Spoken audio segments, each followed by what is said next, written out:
Ruth sat on a small wooden stool, staring at the dusty floor of her father's hut. She was just 21, yet life had already beaten her down.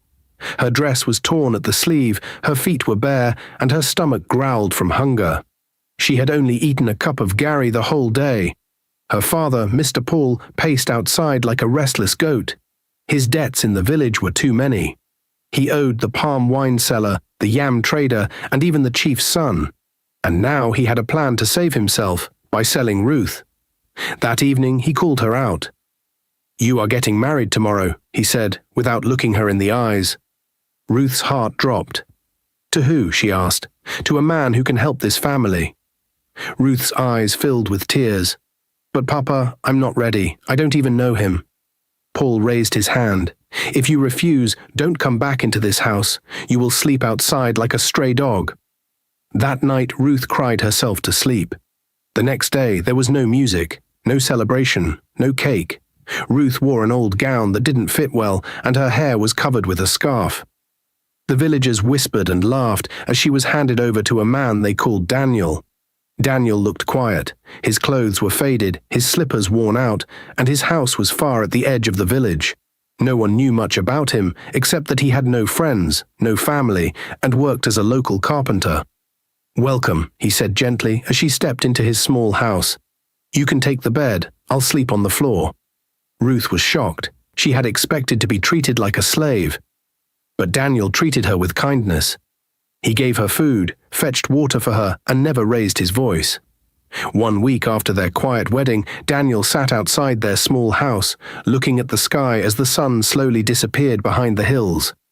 Ruth was inside, sweeping the floor and humming a soft tune.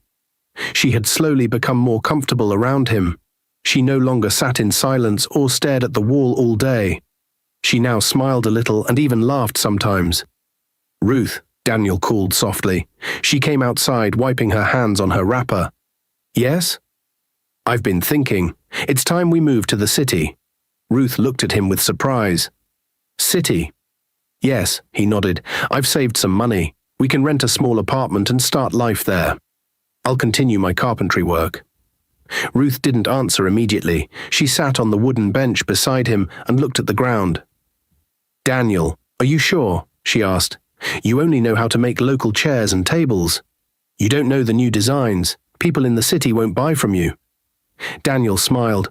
"I know, but don't worry. If nobody patronizes me, I will look for another job. I can work in a workshop, carry wood, or even drive. I'm not afraid of starting small." Ruth sighed. "I'm just scared. The city is not like the village." "I know, but we can't stay here forever. This place is not good for our future," Daniel said. "Even if we start from one room, at least we will be moving forward." Ruth looked into his eyes. There was no pride in his voice, just hope. He wasn't forcing her. He was asking her to join him in his dream. "Okay," she finally said. "Let's go. I'm ready." Daniel smiled. "Thank you, Ruth." The next morning they packed their small bags. Ruth had only 3 dresses, and Daniel had 2 trousers and a toolbox. They boarded an old bus from the village to the city. The journey was long and dusty. The road was bad. At one point the bus stopped because the engine overheated, and everyone had to come down.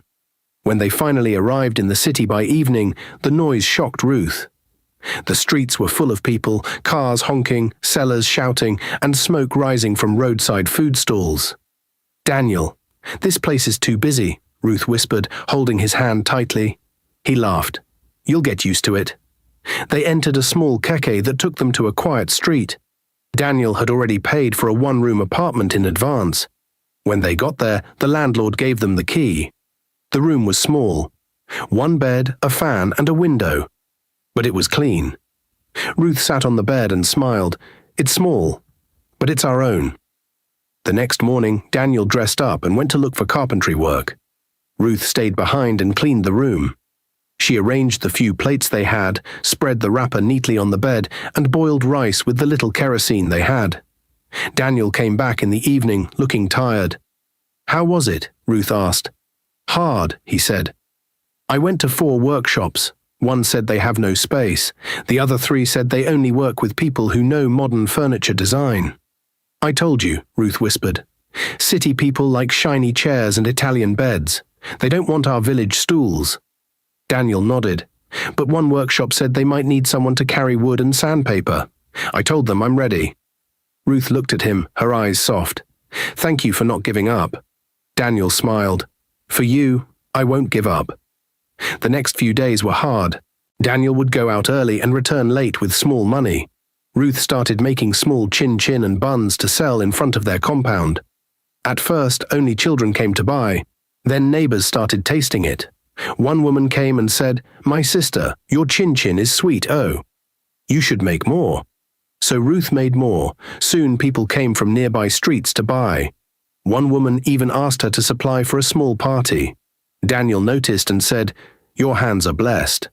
Ruth laughed. At least one person in this house has talent. Daniel touched her shoulder. Don't say that. I believe my time will come. One Saturday morning, Daniel's phone rang. He almost ignored it because the number was unknown, but something told him to answer. Hello, he said. Is this Mr. Daniel Kingsley? A deep voice asked. Daniel's heart skipped. Yes? This is Mr. Johnson from Grand Royale Furniture. We got your application. Can you come in for an interview on Monday morning? Daniel was confused. Sorry, which application? The man chuckled. A woman dropped your name and sample works at our office 2 weeks ago. Daniel turned and looked at Ruth, who was pretending to sweep the corner of the room. After the call, he walked to her. Ruth, did you send my pictures and details to a company? She dropped the broom. I saw some of your sketches and thought they were good. So I took them to a furniture company. I didn't tell you because I didn't want to raise your hope. Daniel was speechless. You believe in me that much? Ruth nodded. More than you believe in yourself. He pulled her into a tight hug. You are not just my wife, he whispered. You are my helper. Monday morning came like a fresh breeze. Daniel dressed neatly in his cleanest shirt and trousers. Ruth helped him brush his collar and packed his small bag with a bottle of water and groundnut. He looked nervous, but she held his hand. You will do well, she said. Daniel smiled. Pray for me. I already did, she replied, kissing his forehead. After he left, Ruth sat quietly in the room. She wasn't in the mood to go out or do anything. She sat near the window, watching people pass by, thinking about her new life in the city. That was when she heard a knock on the door. Who is it? She asked. It's me, Luciana, a loud voice answered. Ruth stood up slowly and opened the door. Luciana walked in, wearing tight jeans, long eyelashes, red lipstick and high heels. She chewed her gum loudly and looked around the small room like she had entered a chicken coop. So this is where you live? Luciana asked, raising her eyebrows. Yes, Ruth said calmly. Luciana laughed. Wow, I still can't believe it. Ruth, the village beauty queen, now married to that poor carpenter called Daniel. You're sitting inside this small room, looking like a prisoner. I swear you shocked me. Ruth looked at her. Luciana, is this what you came to talk about? Luciana placed her hand on her hip. My dear, you are too beautiful for this kind of life. You should be in a nice office with AC blowing your hair, not sitting here like one village wife. Ruth folded her arms. Luciana leaned in closer. Tell me the truth. Is it because of the way Daniel touches you in bed? Maybe he's too good in that area and you don't want to let go. Are you mad? Ruth asked, rising to her feet. Luciana raised her hands playfully. Relax now. I'm just saying the truth. You're suffering for nothing. I know a man, handsome, rich, drives a black Jeep, single. He can remove you from this poverty. Ruth's face changed. You came to my house to insult my husband and offer me another man like I'm some lost dog looking for food. Luciana blinked. I'm just helping. Shut your mouth, Ruth shouted. You want to help me? Help yourself first. Look at you jumping from man to man. You're single and bitter. That's why you want me to throw away my home and become like you. Never. Luciana's face turned red. Are you calling me bitter?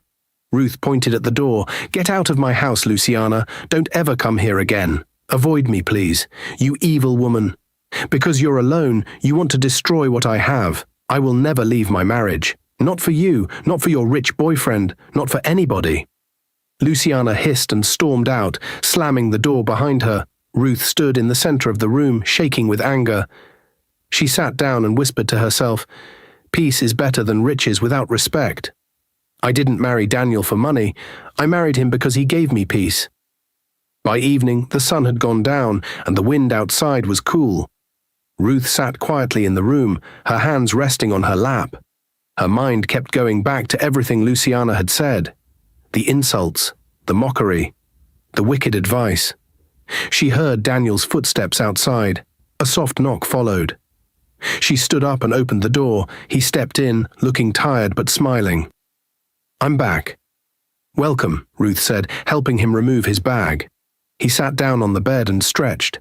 "Today went well. They asked me to come again tomorrow. The manager said he likes my work."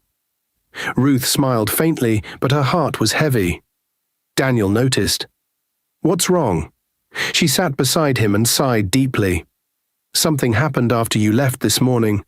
Daniel turned to her. "What is it?" She told him everything. How Luciana came, what she said about him being poor and ugly, how she laughed at their small room, and how she suggested Ruth leave him for a rich man. When Ruth mentioned the part where Luciana said maybe Daniel was only good in bed, his face changed. Daniel clenched his fists. "She said that?" Ruth nodded slowly. "She insulted you, insulted me, and tried to scatter our home." Daniel shook his head, hurt but calm. "That girl is foolish," he said. "She doesn't know you. She doesn't understand the kind of woman you are. You are not like her. She sleeps with different men in this neighborhood. Some married, some young boys. She has no shame." Ruth listened quietly. "She sees your beauty and thinks you're like her," Daniel added. "But you're different. You are a treasure, Ruth." Tears gathered in Ruth's eyes. Daniel held her hand. "Please, my beautiful wife, promise me something." "What?" she asked. "Don't ever speak to her again. Stay away from that evil girl. She is not your friend. She doesn't wish you well. I don't want her spoiling your heart with her useless words." Ruth nodded. "I promise." Daniel looked at her, his eyes full of emotion. "Thank you, Ruth." She wiped her tears. "For what?" "For loving me, for choosing me, for not being deceived by people like Luciana. I know I don't have much. I know I'm not rich or famous. But you see me. You believe in me. That alone gives me strength." Ruth placed her head on his shoulder. "I didn't marry your pocket, Daniel. I married your heart." He held her close, and for a long moment they sat in silence. No noise, no trouble. Just two people holding each other, stronger than the storm that tried to shake them. A week had passed since Ruth chased Luciana out of their home. Things had become more peaceful again. Daniel woke early every day, went to work, and returned with stories of hope. Ruth would sit and listen, with smiles on her face and joy in her heart. Daniel's job at the furniture company was going well. He had impressed everyone with his creativity and neat carpentry work. His boss, Mr. Benson, was a rich and powerful man. Though he was strict, he liked Daniel because of his humility and discipline. One sunny afternoon, after Daniel finished fixing a beautiful wooden table, Mr. Benson called him into the office. "Daniel, come and sit," he said, waving his hand. Daniel sat quietly. "You know, since you came here, I've heard nothing but good reports about you," Mr. Benson said. "Your work is excellent. You come early. You respect everybody. I like that." "Thank you, sir," Daniel replied humbly. "But there's something else I've been meaning to say," Mr. Benson continued. "You talk about your wife a lot. Every time someone asks why you work so hard, you say, 'My wife deserves better.' When we talk about peace, you say, 'My wife gives me peace.' When we talk about blessings, you say, 'My wife is my biggest blessing.'" Daniel smiled shyly. Mr. Benson leaned forward. "Now I want to meet this special woman. You've made her sound like an angel." Daniel's eyes widened. "You want to meet her?" "Yes," Mr. Benson nodded. "In fact, I might even find something for her to do in one of my companies." Daniel's eyes dropped. "Sir, she has no certificate. She didn't finish school. She has no office experience." Mr. Benson waved his hand. "It doesn't matter. We'll train her. Sometimes a good heart is better than a certificate. Just tell her to come. I want to meet the woman behind the man." Daniel stood up, his heart beating fast. Thank you, sir. I'll tell her. As Daniel left the office, he couldn't stop smiling. His steps were lighter, his chest full of joy. I can't wait for him to meet Ruth, he thought. Let him see the beauty I see every day. That evening, Daniel came home from work, looking excited. He opened the door with a wide smile and walked straight to Ruth. "Guess what?" he said, almost bouncing. Ruth looked up slowly. "What happened?" Daniel sat beside her, took her hand and said, "My boss wants to meet you." "Me?" Ruth's eyes widened. "Yes," Daniel grinned. "He said I talk about you all the time. I told him how you've stood by me, how you supported me, and how you've given me peace. He wants to meet the woman behind my strength." Ruth immediately shook her head. "Ah, no, Daniel. Please, I can't go. What will I say? I don't belong in that kind of office. What if I embarrass you?" Daniel held her hand tighter. "You won't embarrass me, Ruth. In fact, he said he might even give you work in one of his companies." "What?" Ruth looked completely shocked. "Yes," Daniel nodded. "He said you don't need experience or a certificate. He will train you if needed." Ruth pulled her hand away and stood up. "I don't think I can do it. I've never entered a company before. I don't know how to talk like city women. What if I sit wrongly or say something wrong?" Daniel stood too and walked up to her. "Listen to me, Ruth. You have what many people with degrees don't have: respect, humility, wisdom, and a good heart. That's what my boss saw through me. That's what he wants to see in you." Ruth turned her face away, still unsure. "But my dress is old. I don't even have shoes that match. What will I wear?" Daniel placed his hands gently on her shoulders. "You don't need expensive clothes to show who you are. Your beauty already speaks. Your heart shines through your smile. Just go there, be yourself, and let him meet the woman I talk about every day." Ruth was quiet for a while. She looked into Daniel's eyes and saw the truth. He believed in her, even more than she believed in herself. She sighed deeply. "You're sure I won't disgrace you?" Daniel smiled. "If anyone will be proud, it's me. You are my crown, Ruth. You're the one who helped me rise. Let the world meet the reason I'm standing today." Ruth nodded slowly, still nervous, but something in her heart felt warm. The next day, Ruth got ready slowly. She was still nervous, but Daniel had convinced her the night before. He had told her over and over again, "Don't be scared. Just go and meet him. He only wants to talk and see you. He's a good man." So she wore her best gown, packed her natural hair neatly, and left the house. The company was big, glass building, clean compound, security men standing like statues. When Ruth entered, her legs were shaking. She told the receptionist her name, and after a short wait, she was asked to go upstairs. She knocked gently on Mr. Benson's office door. "Come in," he said. Ruth entered and stood by the door, holding her small bag tightly. Mr. Benson looked up from his table. "Oh, you're Ruth." "Yes, sir," she said politely. He stood up slowly and smiled. "Please sit down." Ruth sat on the edge of the chair, nervous but calm. He looked at her for a few seconds and then said, "You're actually very pretty. I see why Daniel speaks so highly of you." "Thank you, sir," Ruth replied with a small nod. He leaned forward on his desk. "You're a very lucky woman. Daniel is a good worker, honest, humble, hard-working. He's one of the best I've seen in a while." Ruth smiled a little. "Thank you, sir. He always talks about how much he respects you." Mr. Benson chuckled. "That's nice. But tell me something, Ruth. Do you really enjoy living with a man like Daniel?" Ruth raised her brow. "Sir? I mean, you're a young, fine woman. Daniel is a carpenter, simple, struggling. Look at me now. I'm successful. I own this company. I have many houses. I travel. I know big people. Don't you think you deserve more?" Ruth frowned. "Sir, I don't understand." Mr. Benson stood up slowly and walked to the front of the desk, standing close to her. "What I mean is, if you were with someone like me, your life would change completely. You wouldn't have to live in a one-room apartment or wear cheap clothes.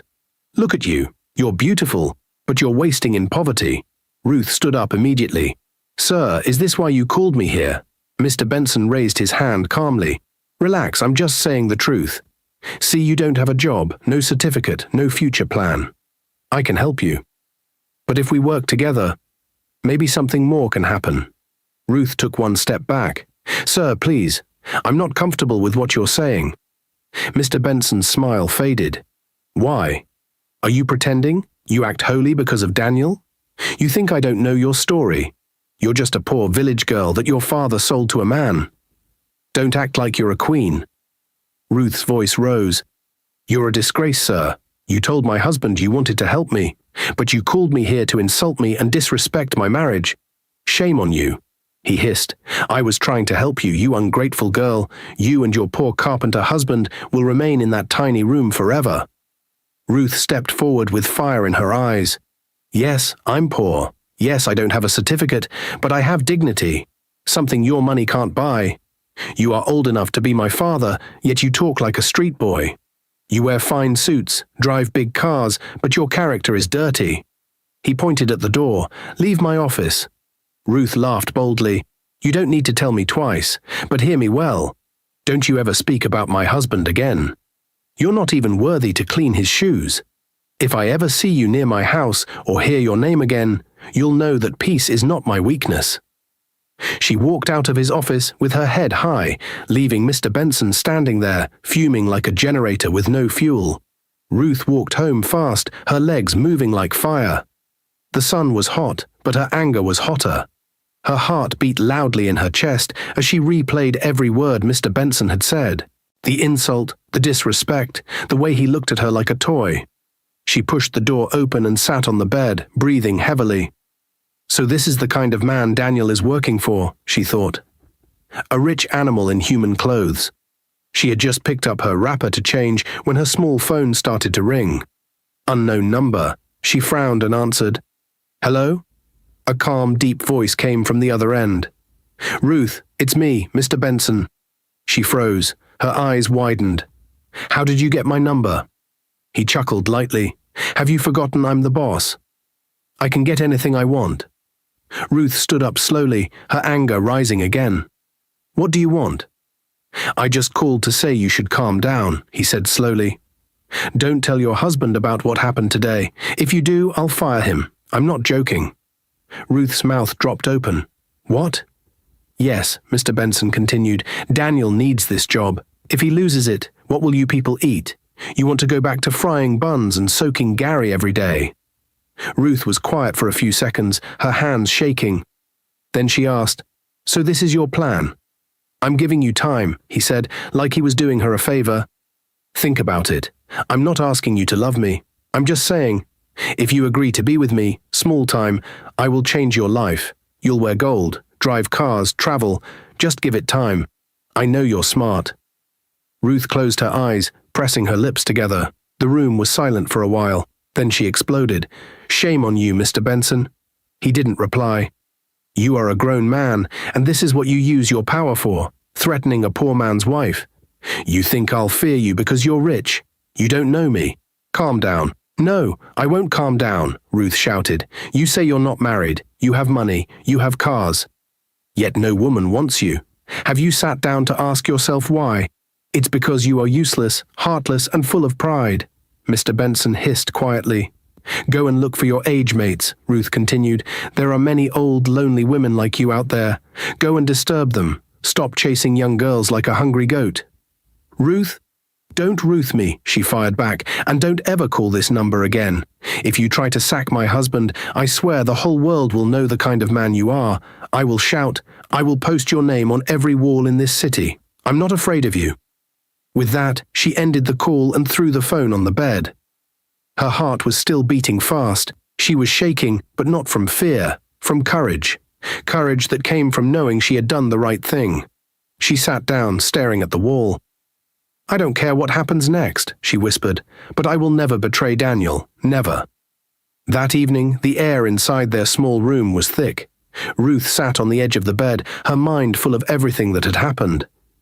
Mr. Benson's shameless words still echoed in her ears like a bad song. But her heart was calm. She had stood her ground. She had protected her marriage. The door creaked open slowly and Daniel stepped in. He looked tired but hopeful. "Ruth," he called softly. She looked up, her eyes serious. Daniel sat beside her. "How did it go?" There was a long pause. Ruth took a deep breath and began, "Daniel, I need to tell you something, and I need you to listen carefully." Daniel frowned, sitting up straight. She told him everything. From the moment she stepped into Mr. Benson's office, how he praised her, then turned around and insulted both of them. How he later called her and warned her not to tell Daniel, threatening to sack him, and how he promised riches if she agreed to give herself to him. Daniel's eyes widened, his jaw tightened, and his fists clenched. "That devil," he muttered. "I'll go there tomorrow and face him like a man. He can't insult my wife and go free." "No, Daniel," Ruth said, gently holding his hand. "You will not go there. You will not beg him. You will not fight him." "Then what do you expect me to do? Keep working for a man who tried to destroy our home?" Ruth looked into his eyes. "You're going to stop working there." Daniel blinked. "Stop working?" "Yes," Ruth said firmly. "Leave that place. Don't wait for him to sack you. Quit with your head high. Let him keep his job, his money, and his dirty character." "You're better than that." Daniel sighed.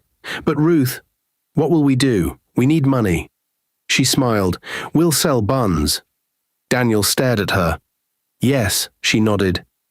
"You remember when I was selling buns before? The neighbors loved it. Some even asked me to supply for parties. We can make it bigger now. You'll help me. I'll do the frying. You'll package, deliver, and market it. We can call it Ruth and Daniel's Fresh Buns." Daniel was quiet for a moment, then he smiled. "So, I'll be your business partner?"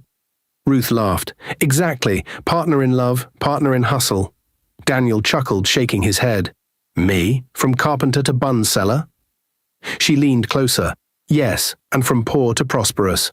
Slowly but surely. We'll build something that no man can take from us."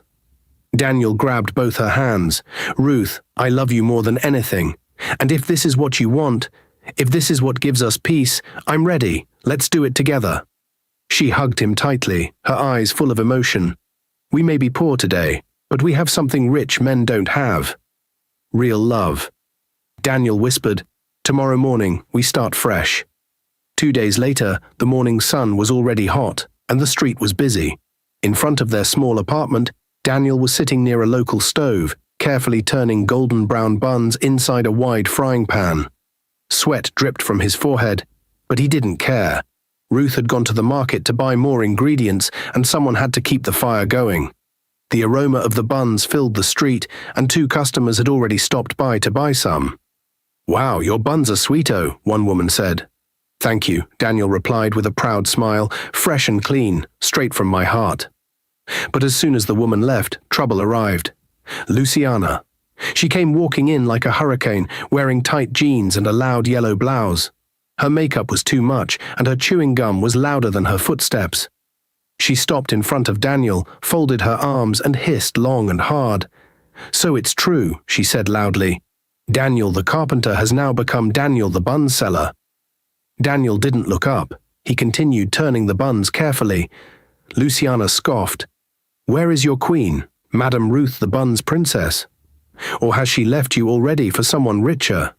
Daniel finally looked at her. "What do you want, Luciana?" Luciana smiled. "We heard everything. Your boss tried to help Ruth, and you opened your big bushy mouth to stop her. You're very foolish, Daniel, very, very foolish. At least Mr. Benson would have paid you off. You could use the money to start something big. But look at you, frying chin-chin and buns on the roadside like one abandoned man." Daniel raised his eyebrow. "Are you done?" Luciana laughed loud enough for people across the street to hear. "You're a disgrace. See the kind of work you're doing. No wonder you were dumped by progress. You're poor, you're useless, and now your wife is wasting her beauty on someone like you." Daniel wiped his hands with a cloth. He looked Luciana in the eye and spoke calmly but firmly. "You have a very loud mouth for someone with an empty heart." Luciana frowned. "What did you say?" "I said you are a loose dog," Daniel continued. "You've slept with half the men in this area. Married men, drivers, security guards, even jobless boys that still collect money from their mothers.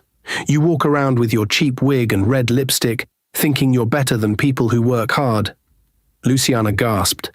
"How dare you? "No, how dare you?" Daniel shouted. "How dare you come to my shop and insult me while I'm working to build something with my wife? At least I'm not begging men for airtime. I'm not entering cars at night just to buy fake iPhones." People had started looking from nearby shops. "Luciana," Daniel said, pointing at her, "you are the real disgrace. You dress like a queen, but act like a desperate rat. You call me useless, but I have something you will never have: peace, love, respect. A wife who stands by me." Luciana looked around and saw people staring. Her face turned red with shame. Daniel stepped forward. "Go and fix your broken life before coming to talk about mine. You're not even qualified to talk to my shadow." "Rubbish," Luciana hissed and turned to leave, but Daniel added, "Next time you come here to open that smelling mouth, I will fry you together with the buns." Luciana stormed off without another word, her wig shaking with each angry step. Daniel sat back down, took a deep breath, and whispered to himself, "Nobody can scatter my home, not even the devil in lipstick." 1 month passed like wind. Ruth and Daniel's small buns business was moving slowly but steadily. They didn't have much, but every day they made sales and managed to eat well. The laughter was back in their home. The shame was gone. People in the neighborhood even started respecting them, saying things like, "This couple really love themselves," and "They are building their future with their own hands." One bright afternoon, Ruth returned from the market with a wide smile on her face and a small black nylon full of cash. "Daniel," she called with joy. Daniel came out, wiping his hands. "You're smiling like someone who won a lottery." Ruth laughed. "In fact, I did." She opened the nylon and poured the money on the bed. "I've been saving secretly, and now it's enough for you to start a small workshop for your carpentry work." Daniel was shocked. "You did what?" "I know it's your dream," Ruth said. "You left carpentry because of all the stress and insults, but you're good at it. You can buy some tools and rent a small space.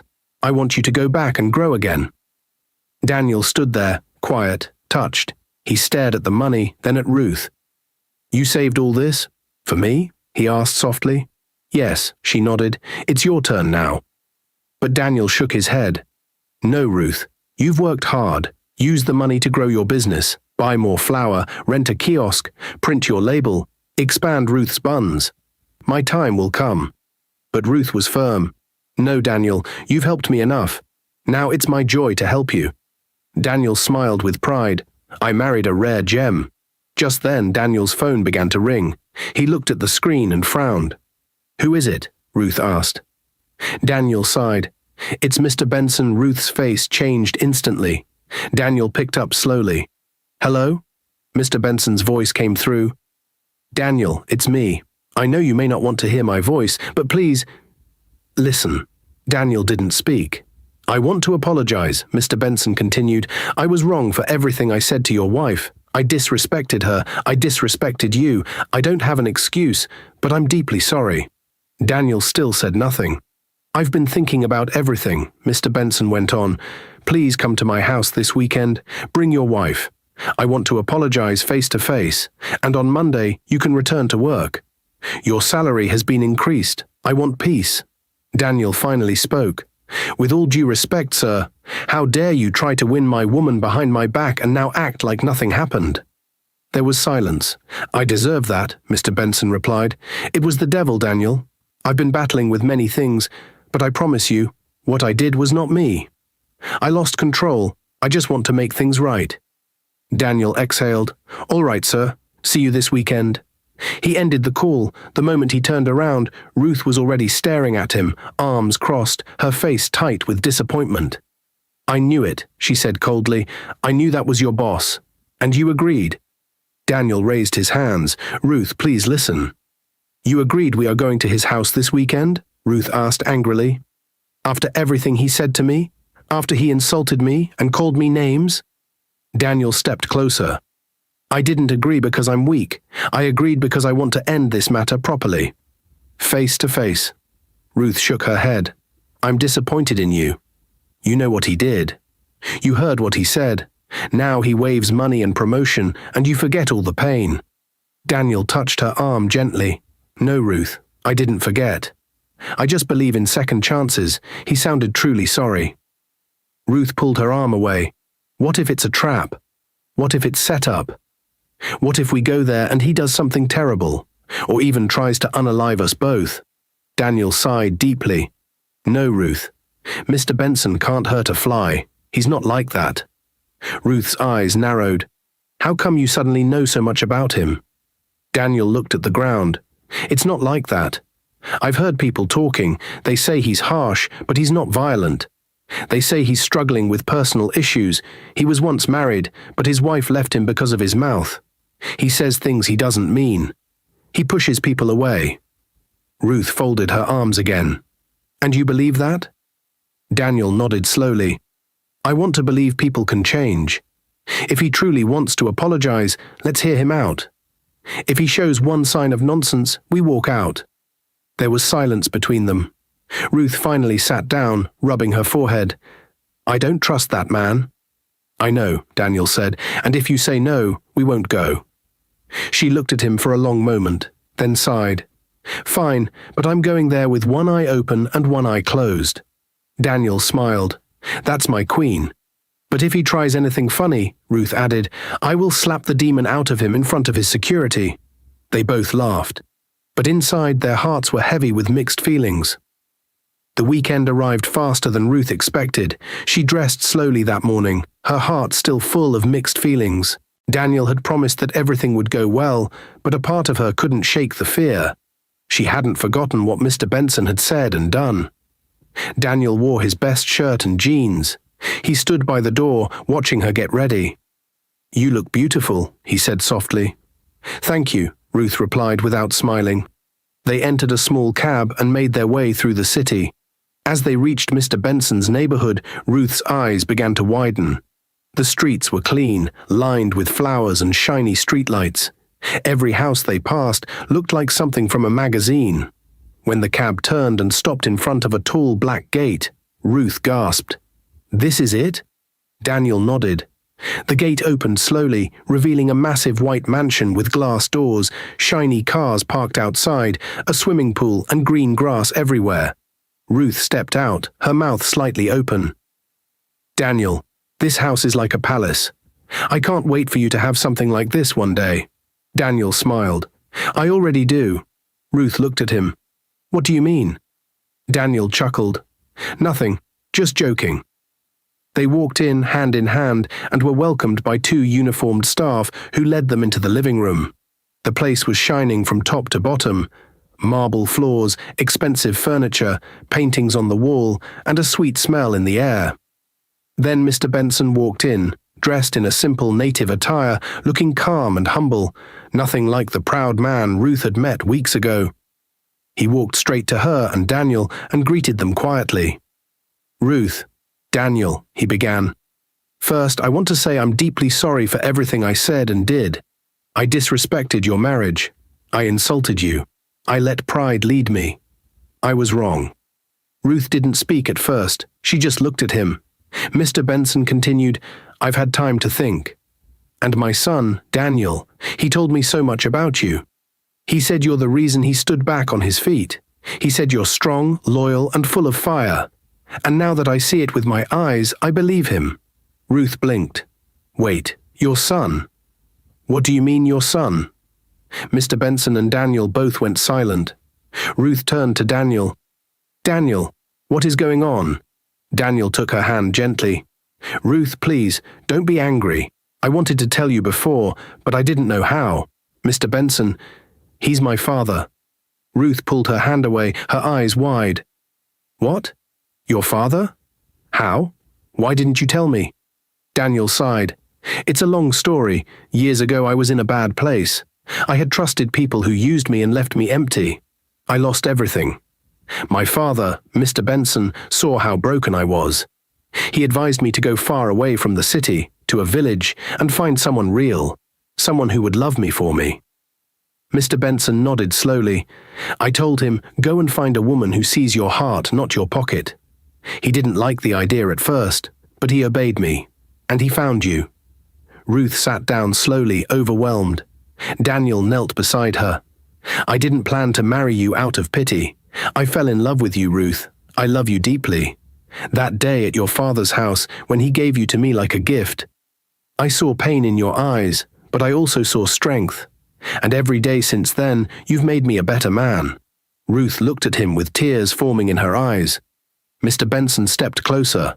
"And now I want to right another wrong. That wedding in the village. It was rushed, small, no honor. In 2 weeks we're doing it again, a proper church wedding. One that suits the queen you are." Ruth wiped her eyes, but didn't say a word. Daniel continued, "I wanted to surprise you, but I see now I should have told you everything from the beginning. I'm sorry. I just didn't want to lose the peace we've built."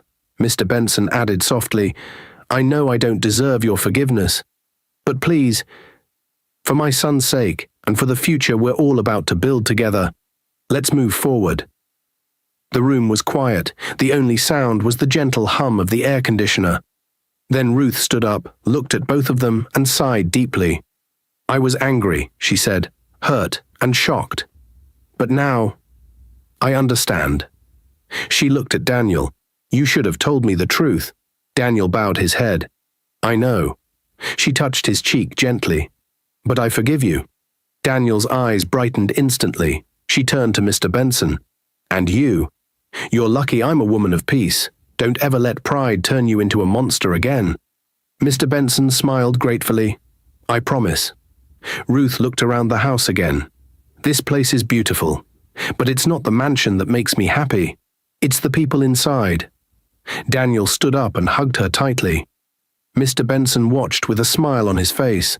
1 week after Ruth and Daniel's grand church wedding, news spread like wildfire, even reaching the ears of Ruth's father in the village.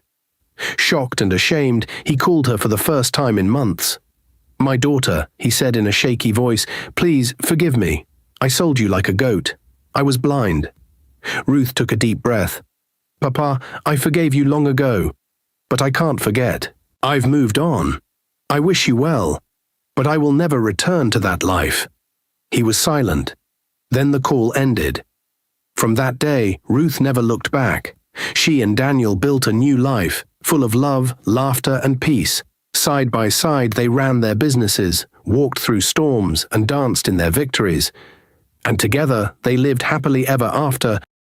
Dear viewers, what lessons did you take away from this dramatic tale? We'd love to hear your thoughts in the comments below.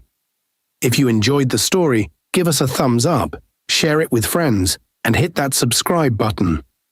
Don't forget to turn on notifications so you never miss out on our latest updates. Thanks for watching and stay blessed.